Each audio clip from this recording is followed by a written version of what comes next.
तो मेरे भाई वन पीस मांगा चैप्टर 1131 का टाइटल है लोकी इन द अंडरवर्ल्ड। हमको पता है प्रीवियस चैप्टर में हमने देखा था कि हमारा भाई लोकी बहुत ही एक खतरनाक इंट्रोडक्शन देता है एल्बेफ का। बहुत ही अच्छी तरीके से उसने अपने आप को और एल्बेफ को भी हाइप किया था प्रीवियस चैप्टर के लास्ट पैनल्स में, जहाँ पर वो बोलता है कि मेरा नाम लोकी है और ये वॉरलैंड एल्बेफ है। तो यहाँ पर हम लोग इस चैप्टर की शुरुआत में लूफी को बहुत ज्यादा एक्साइटेड होते हुए देख रहे थे कि वो फाइनली एल्बेफ में पहुंच चुका है। हमको यहाँ पर ऑफ द रिप लोकी के बाउंटी के बारे में पता चलता है, उसके इन्फॉर्मेशन के बारे में पता चलता है। हमारे भाई लोकी के सिर के ऊपर 2.6 बिलियन बैरी का बाउंटी है। काफी अच्छा एक बाउंटी है मेरे हिसाब से। ये लूफी का बाउंटी 3 बिलियन बैरी है, तो एक अच्छा खासा बाउंटी है। ऐसा नहीं है कि ज्यादा कुछ फर्क पड़ता है, पर काफी कूल था ये इन्फॉर्मेशन जानने के लिए कि हमारे भाई लोकी का बाउंटी 2.6 बिलियन बैरीज है। ये चैप्टर के स्टार्ट में हमको लूफी और लोकी आमने सामने दिखाई दे रहे थे और हमको यहाँ पर पता चलता है कि लोकी जिस चेन से बंधा हुआ है वो सी प्रिज्म स्टोन है, जिसका मतलब ये है कि हमारे भाई ने वो डेविल फ्रूट कंज्यूम किया था। हमको पता है कि उसने अपने बाप को मार के एक लेजेंडरी डेविल फ्रूट हासिल किया था। हालांकि वो उसको डेविल फ्रूट मिल ही जाता, पर वो इतना उतावला हो गया कि उसने अपने बाप को मार दिया। वो डेविल फ्रूट को बहुत ज्यादा हाइप अप किया जा रहा था और मेरे हिसाब से मैंने मेरे प्रीवियस के स्पॉइलर वीडियो में बात किया था कि किस तरीके से मुझे ऐसा लगता है पर्सनली कि ये devil fruit Paramecia type devil fruit होने वाला है। मे भी लोकिया हो सकता है, मुझे लगता है कि जोवन होने वाला है, क्योंकि अभी हम लोग बहुत ज्यादा फोकस कर रहे थे वानो कुनी में जोवन डेविल फ्रूट्स के ऊपर। अभी फिर से एक तरीके से जब हम लोग एक आइलैंड आर्क में थे तब हम लोग काइंड ऑफ लोकिया के ऊपर भी फोकस कर रहे थे, थोड़ा बहुत वहां पर हाइप चल रहा था लोकिया का। पर मेरे हिसाब से ये जो कुछ भी डेविल फ्रूट है वो मेरे हिसाब से ज्यादातर पैरामीसा रहेगा। हमको पता है कि गुरा गुरा नोमी भी एक डेविल फ्रूट जो है वो पैरामीसा और उसको लेजेंडरी बोला जाता है, उसको भी इंट्रोड्यूस किया गया था, बोलते हुए कि किस तरीके से ये दुनिया को कंप्लीटली डिस्ट्रॉय कर सकता है, या व्हाइट बियर्ड के पास पावर है कि वो कंप्लीटली दुनिया को डिस्ट्रॉय कर सकता है अपने डेविल फ्रूट के जरिए से। तो मेरे को ऐसा लगता है कि ये पैरामीसा टाइप डेविल फ्रूट होने वाला है जो हमारे भाई प्रिंस लोकी ने कंज्यूम किया है, या जो कुछ भी ये devil fruit legendary devil fruit है जो पास डाउन होता है रॉयल फैमिली में एल्बेफ के। तो यहाँ पर हमको ये पता चला है कि हाँ, सी प्रिज्म स्टोन का इस्तेमाल किया गया है हमारे लोकी भाई के ऊपर और उसने वो डेविल फ्रूट कंज्यूम किया है और ये बंदा बहुत ज्यादा हैक्स्ड रहने वाला है। मेरे भाई लोकी और लूफी के बीच में कॉन्वर्सेशन चल रहा था और यहाँ पर ही लोकी लूफी की तरफ एक प्रोपोजिशन डालता है। लोकी लूफी को बोलता है कि अगर लूफी उसको हम मदद करेगा इस सी प्रिज्म स्टोन से एस्केप करने के लिए, तो जो कोई भी पायरेट क्रू लोकी को लूफी बोलेगा डिस्ट्रॉय करने के लिए, वो बेसिकली लोकी डिस्ट्रॉय करेगा उस पायरेट क्रू को। तो ये पूरा एक डील काइंड ऑफ पिच करने की कोशिश कर रहा था हमारा भाई लोकी। हालांकि मुझे लगता है कि हमारा भाई लोकी उतना अच्छा सेल्स पिच नहीं कर पाए यहाँ पर हाँ, एक बात हमको यहाँ पर ये कंप्लीटली दिखा रहा था कि किस तरीके से लोकी बहुत ज्यादा डेस्परेट है यहाँ से एस्केप करने के लिए। वो 6 साल से यहाँ पर ही है। हमको पता है कि हमको प्रीवियस चैप्टर में ऐसा बताया गया था कि लोकी एस्केप करने की कोशिश कर रहा था एल्बेफ से, या वो डिस्ट्रॉय करने की कोशिश कर रहा था कई सारी चीजों को। वो बहुत ज्यादा हेवक लेके आया था पूरे एल्बेफ में, तो उसको कंटेन करने के लिए सब सारे जो वॉरियर्स है वो इकट्ठा आते हैं और बाद में तब से ये बंदा बेसिकली अंडरवर्ल्ड में यहाँ पर बंधा हुआ है। तो लोकी डेफिनेटली बहुत ज्यादा डेस्परेट है इस पूरे सिचुएशन से एस्केप करने के लिए। उसके भी बहुत ज्यादा एम्बिशन है, वो रैग्नारोक लेके आना चाहता है, अपने आप को सन गॉड बोलता है वो। अब इन सब सारी चीजों के बीच में जो बहुत ही मेरे को अच्छा नॉस्टैल्जिक मोमेंट लगा वो ये था कि क्योंकि लोकी बंधा हुआ है अंडरवर्ल्ड में, वो एक रैल्म है जहाँ पर क्रिमिनल्स को भेजा जाता है। वो रैल्म एज एग्जीक्यूशन की तरह भी काम करता है क्योंकि वो बहुत ज्यादा हार्श एनवायरनमेंट है और वहां पर सब सारे बीस्ट जो है वो बहुत ही मैसिव बीस्ट है, तो कोई बचता नहीं है। जायंट्स होने दो, ह्यूमंस होने दो, तो कोई बचता नहीं है वहां पर। उनका इवेंचुअली डेथ हो जाता है। तो यहाँ पर जिस तरीके से लूफी ने सब सारे एनिमल्स को टेम कर लिया था, दोस्त बन गया था, वो बातें करने की कोशिश कर रहा था सब सारे लोगों से, वो बहुत ज्यादा कूल और नॉस्टैल्जिक था। मुझे वो याद दिलाया हमको पता है जब लूफी छोटा बच्चा था तो गाप उसको पकड़ के जंगल में फेंक देता था ट्रेनिंग करवाने के लिए। गाप है और हमको पता है कि लूफी ने कई सारे मॉन्स्ट्रस एनिमल्स के साथ फाइट करके ट्रेनिंग भी किया है। तो ये बहुत ही अच्छा नॉस्टैल्जिक मोमेंट था और ये लोकी को दिखाया भी कि लूफी कोई एक साधारण बंदा नहीं है। अब लोकी और लूफी के कॉन्वर्सेशन के बीच में शैंक्स का नाम आ जाता है क्योंकि वहां पर जो एक बंदा था वो बेसिकली मेंशन करता है कि किस तरीके से शैंक्स के कॉन्करस हाकी की वजह से कई सारे लोग अनकॉन्शियस हो गए थे। तो जैसे शैंक्स का नाम आता है तो लोकी बोलता है कि वो बहुत ज्यादा एक डरपोक है। जैसे ही लूफी हमारा भाई सुनता है शैंक्स के बारे में ये कमेंट, वैसे ही वो अपने गियर फोर्थ स्नेक मैन में जाके एक खतरनाक अटैक मारने जा रहा था लोकी के ऊपर। और लोकी बोलता है कि भाई मैं तो बंधा हुआ हूँ, क्या बकचोदी कर रहा है, तो थोड़ा पीछे रुक जा। ये उसने बोला नहीं है पर बेसिकली लोकी वही बोल रहा था कि एक बंदा जो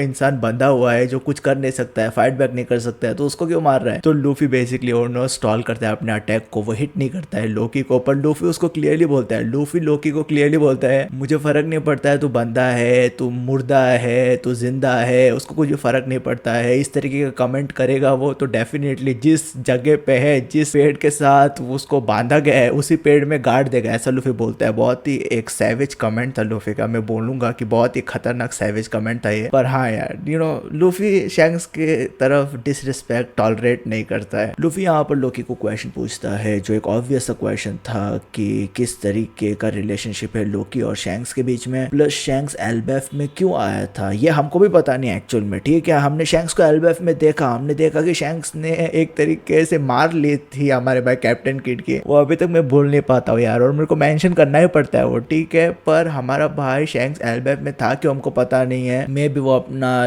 रिसोर्सेज को रिप्लेनिश कर रहा था, मे भी यहाँ पर पोनिग्लिफ है, किसको पता क्या कर रहा था वो हमको भी पता नहीं है। पर हाँ, हमारा भाई लोकी इसका जवाब नहीं देता है कि शैंक्स के साथ उसका रिलेशनशिप क्या है या शैंक्स यहाँ पर क्यों आया था, क्योंकि लोकी बोलता है कि अगर तुम मेरे को इस पूरे सी प्रिज्म स्टोन से या सी प्रिज्म चेन से जो जिससे वो बंधा हुआ है अगर उससे एस्केप करवाएगा तो ही बेसिकली वो ये लूफी को आंसर देने के लिए तैयार था। तो यहाँ पर हम देख रहे थे फिर से कि कितना डेस्परेट है लोकी यहाँ से छूटने के लिए। यहाँ से हम लोग कट करके जाते हैं नामी और ग्रुप के पास। हमको पता है हमने प्रीवियस चैप्टर में देखा था कि उन लोग ब्रिज क्रॉस कर रहे थे, अभी तक उन लोग ब्रिज ही क्रॉस कर रहे हैं। प्रीवियस चैप्टर में लूफी बेसिकली ब्रिज के नीचे चला गया था, अंडरवर्ल्ड में चला गया था, तो इस वजह से वो लोकी के पास मिल पाया था उसको। पर अभी तक नामी और ग्रुप ब्रिज क्रॉस कर रहे हैं और उनको उनके पीछे रोड भागते हुए दिखाई दे रहा था, रोड चेस नहीं कर रहा था उनको। पर क्योंकि हम लोगों ने प्रीवियस चैप्टर में देखा था कि गोल्डबर्ग और जेरार्ड उसके डायरेक्शन में गए थे, उसके कैसल के डायरेक्शन में गए थे, तो उनको पता चल गया रहेगा कि यहाँ पर रोडो ने क्या गपला किया है। हमको पता है कि रोडो के पक्षी ने ही, एनिमल ने ही हमारे भाई स्ट्राइड पायरेट्स का शिप लेके आया था उसके पास। बाद में वो अपना फैंटेसीज फुलफिल कर रहा था, तो कई सारी चीजें वो कर रहा था। बाद में स्ट्राइड पायरेट्स उसके पूरे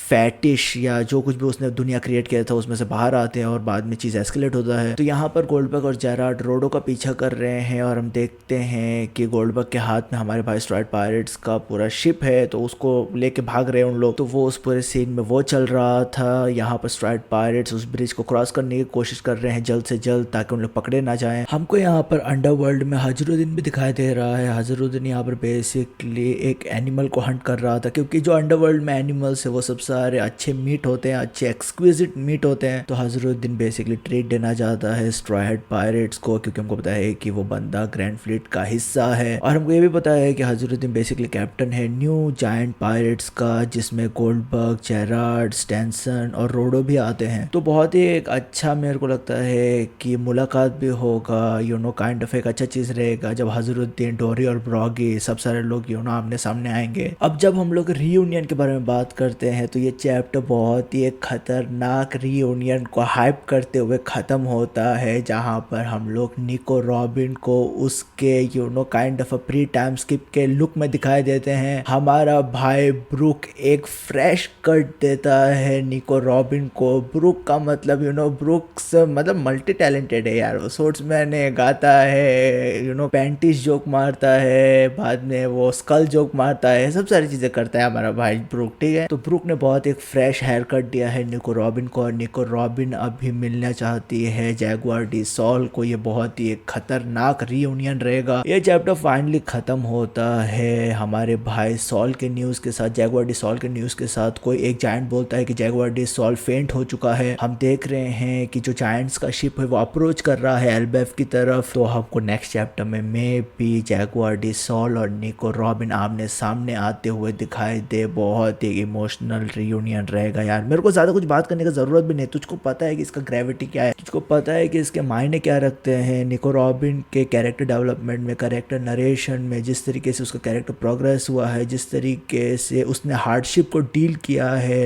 हंसते हुए, जो कुछ भी जैगुआर डी सॉल मायने रखता है निको रॉबिन के जिंदगी में, वो बहुत ही एक बड़ा बात है। इनका रियूनियन बहुत ही एक इमोशनल रहेगा, एक काइंड ऑफ फैमिली बन चुका था। ये एक फैमिली काइंड ऑफ रिलेशनशिप है निको रॉबिन और जैगुआर डी सॉल के बीच में। मेंटर भी बोल सकता है, तो मुझको पता नहीं है but this is something very special man, definitely very special. कुछ इस तरीके से ये चैप्टर खत्म होता है मेरे भाई। तो मेरे भाई मेरे हिसाब से ये चैप्टर मैं रीड करने के बाद मैं डेफिनेटली बोलूंगा कि ये चैप्टर 8.5 आउट ऑफ 10 वाला चैप्टर था मेरे हिसाब से। यहाँ पर जो एल्बेफ का मेन आइलैंड है जो बेसिकली एक ट्री के फॉर्म में है, उसको ट्री ऑफ एडम बोला जाता है, तो बहुत ही अच्छा बिब्लिकल रेफरेंस है यहाँ पर। प्लस मुझे एक बात बहुत ही इंटरेस्टिंग लगा लूफी से। लूफी बोलता है कि ये ट्री के ऊपर अगर उसब जाएगा तो उसब क्या देख पाएगा, ऐसा कुछ बोलता है। वो बहुत ही इंटरेस्टिंग था, क्योंकि ऑब्वियसली ये एल्बेफ है उसब बहुत ही एक अच्छा ब्रेव वॉरियर बनना चाहता है। उसब का मैं कुछ एक कैरेक्टर प्रोग्रेशन देखना चाहता हूँ, both in terms of as a character and as a strength. Holistically मैं उसब को कुछ अच्छा करते हुए देखना चाहता हूँ इस पूरे आर्क में। मेरे को और एक बात जो समझ में नहीं आ रहा है इस पूरे आइलैंड को लेकर, एल्बेफ को लेकर, वो ये है कि एक मेरे को एक मैसिव सोर्ड दिखाई दे रहा है यार, और वो उसी तरीके का सोर्ड मेरे को दिखाई दिया था ओनिगिशिमा पे। अभी तो हमको एक्सप्लेनेशन मिला नहीं है कि ओनिगिशिमा आइलैंड के साथ क्या चल रहा था, तो मुझे पता नहीं यार। हमको 2 सोर्ड्स दिखाई दिए, मे बी मेरे दिमाग में चल रहा था कि जिस तरीके से डॉरी और ब्रॉग 2 जायंट्स एक दूसरे के साथ फाइट करते हैं, दोनों भाई की तरह हैं, और हमको पता है कि किस तरीके से चीजें प्ले होता है, किस तरीके का वॉरियर का सेंटिमेंट है पूरे एल्बेफ में। तो maybe Oda kind of एक रिजेम्बलेंस क्रिएट करना चाहता था, या मे बी डॉरी और ब्रॉग के जरिए से हमको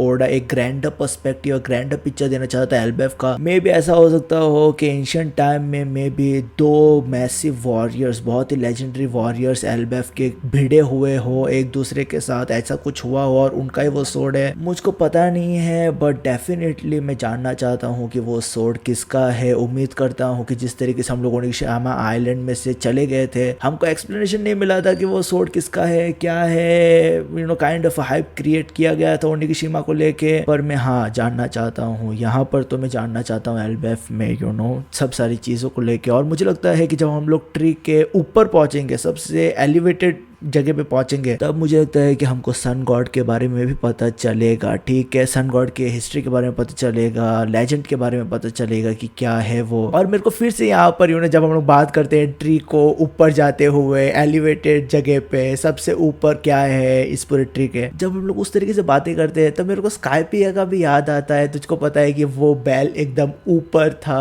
और किस तरीके से उसका सिग्निफिकेंस था, वो सब सारी चीजें। तो मुझको पता नहीं यार, ये आर्क एक ऐसा आर्क है जहाँ पर ओडा बहुत ही ज्यादा हमको नॉस्टैल्जिक कर सकता है यार, बहुत सारी चीजें इस आर्क में करने के लिए। अब हालांकि मेरे को स्ट्रक्चर पता नहीं है कि हम लोग यहाँ पर एग्जैक्टली क्या करेंगे, क्या हमको क्या एक विलन दिखाई देने वाला है, क्या लोकी ही विलन है। मुझे लगता है कि वो हम लोग उसी डायरेक्शन में जाने वाले हैं। क्या ऑब्स्टिकल रहेगा इस पूरे आर्क में स्ट्राइड पायरेट्स के लिए, वो मैं डेफिनेटली, हाँ हम लोग इनिशियल स्टेज में हैं। मेरे हिसाब से हम लोग प्रीवियस चैप्टर से एंटर किए हैं एल्बेफ में, बाकी के जो 3 चैप्टर्स थे स्टार्ट किए वो चूतियापा थे। पर हाँ मैं ओवरऑल बहुत ही ज्यादा एक्साइटेड है यार, बहुत ही ज्यादा एक्साइटेड हो इस पूरे आर्क को लेके। This will be fucking legendary man. और मतलब मुझे बार बार याद दिलाना पड़ता है कि हम लोग जायंट्स के आइलैंड पे हैं, क्योंकि कभी कभी भी वो कॉन्टेक्स्ट में भूल जाता हूँ कि स्ट्राइड पायरेट्स एज अ ह्यूमन कितने छोटे लगते हैं इस पूरे आइलैंड पे। वो बहुत ज्यादा इंसेन बात है। तो मेरे भाई मैं सब सारी चीजें बात करना चाहता था इस वीडियो में। तेरा ओपिनियन क्या है इस पूरे चैप्टर के बारे में, मेरे को डेफिनेटली बताना कमेंट सेक्शन में कमेंट करके। तू हमेशा याद रखिए तेरा भाई VRP, ख्याल रख अपना, पीस मेरे भाई।